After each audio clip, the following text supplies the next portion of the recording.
Diesel engine is a type of internal combustion engine. In a more specific definition, the diesel engine is an engine that operates on the principle of the gas containing oxygen, usually this is atmospheric air, to reach high pressure and temperature and the fuel sprayed into the cylinder, thereby igniting and exploding. Therefore, unlike gasoline engines, there is no need for spark plugs for ignition and carburetors to create a mixture of fuel-oxygen.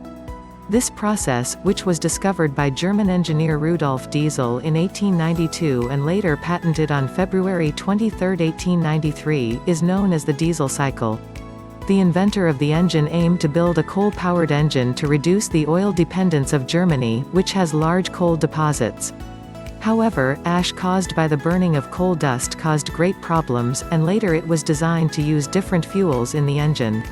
As a matter of fact, Rudolf Diesel made the presentation of the engine at the World's Fair in 1900, using peanut oil biodiesel as fuel. 1-2 Working principles. When the gas is compressed, its temperature rises.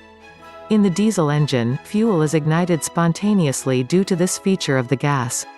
The air is drawn into the cylinder of the diesel engine and compressed by a piston at a much higher confined 25 times rate than in spark ignition gasoline engines.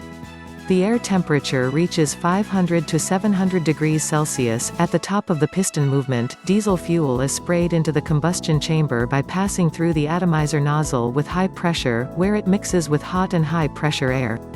This mixture ignites quickly and burns. With the rapid temperature increase, the gas in the combustion chamber expands, increasing pressure moves the piston down.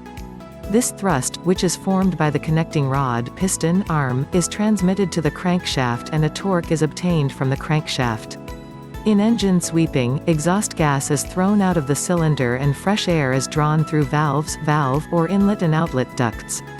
In order to fully utilize the capacity of the diesel engine, it is necessary to use a turbocharger that can compress the intake air. After compressing the air with the air taken in by a turbocharger, intercooler cooling also yield is increased. In very cold weather, diesel fuel becomes darker, viscosity increases, wax crystals form or turn into a gel. The fuel injector cannot effectively push the fuel into the cylinder, making it difficult to start the engine in cold weather. Various measures have been developed to overcome this challenge in diesel technology.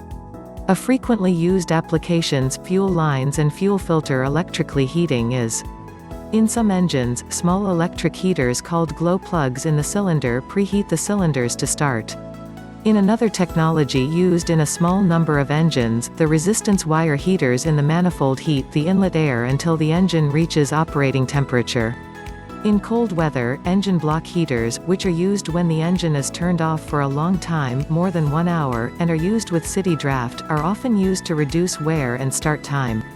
The most important part of the old diesel engine system is the speed control unit. This unit limits the speed of the engine by controlling the rate at which the fuel arrives. Unlike gasoline engines, diesel engines do not have an air intake valve. Here is the snatch diaphragm and air intake throttle inside the carburetor on gasoline engines, so the engine will accelerate without the speed control unit. Old-style speed controllers are driven by a gear system from the engine, so that only fuel is associated with the engine speed. Modern electronically controlled diesel engines implement a control mechanism (ECM) similar to gasoline engines through the electronic control module or electronic control unit (ECU). In the engine computer ECM, ECU, algorithms and calibration tables related to the operation of the engine are recorded. When the ECM, ECU receives a signal about the engine speed from a sensor, it performs the necessary information, controls the amount of fuel and combustion timing through electronic and hydraulic valves, keeping the engine speed constant. Control of the start time of the injection of fuel into the pistons is the most important factor for reducing emissions and increasing engine efficiency, fuel economy. The timing of fuel injection into the cylinder is electronically controlled in today's modern engines. Timing is usually measured by the crank unit angle of the piston in front of the upper dead point (TDC) top dead center. For example, when the piston is 10 degrees ahead of the upper dead point, if the ECM, ECU starts fuel injection, the injection start or timing is 10 degrees ahead. The optimal timing depends on the design of the engine as well as its speed and load. Injection types. Fuel injection in diesel engines are indirect and direct, two types. In indirect injection, fuel is given to the so-called front chamber, except for the combustion chamber in the diesel engine. When burning begins, it spreads into the combustion chamber. In this type of engine, excessive noise and vibration are reduced, but heat loss increases and engine efficiency is low. Direct injection is used in modern diesel engines. Here, fuel is sprayed directly into the combustion chamber in the engine. Emission control. One of the biggest problems of diesel engines is the low combustion efficiency. In other words, the fuel entering the combustion chamber does not burn homogeneously. As a result, the gases that will cause a lot of greenhouse effect are given to the environment. Control of this has become one of the biggest problems of diesel engine manufacturers in recent years. According to the decision of the European Union, Euro V standards came into effect in Europe in November 2008. Research is still ongoing to reduce emissions. With an application called the NADI concept, the emission values are decreased while the increase in performance increases significantly.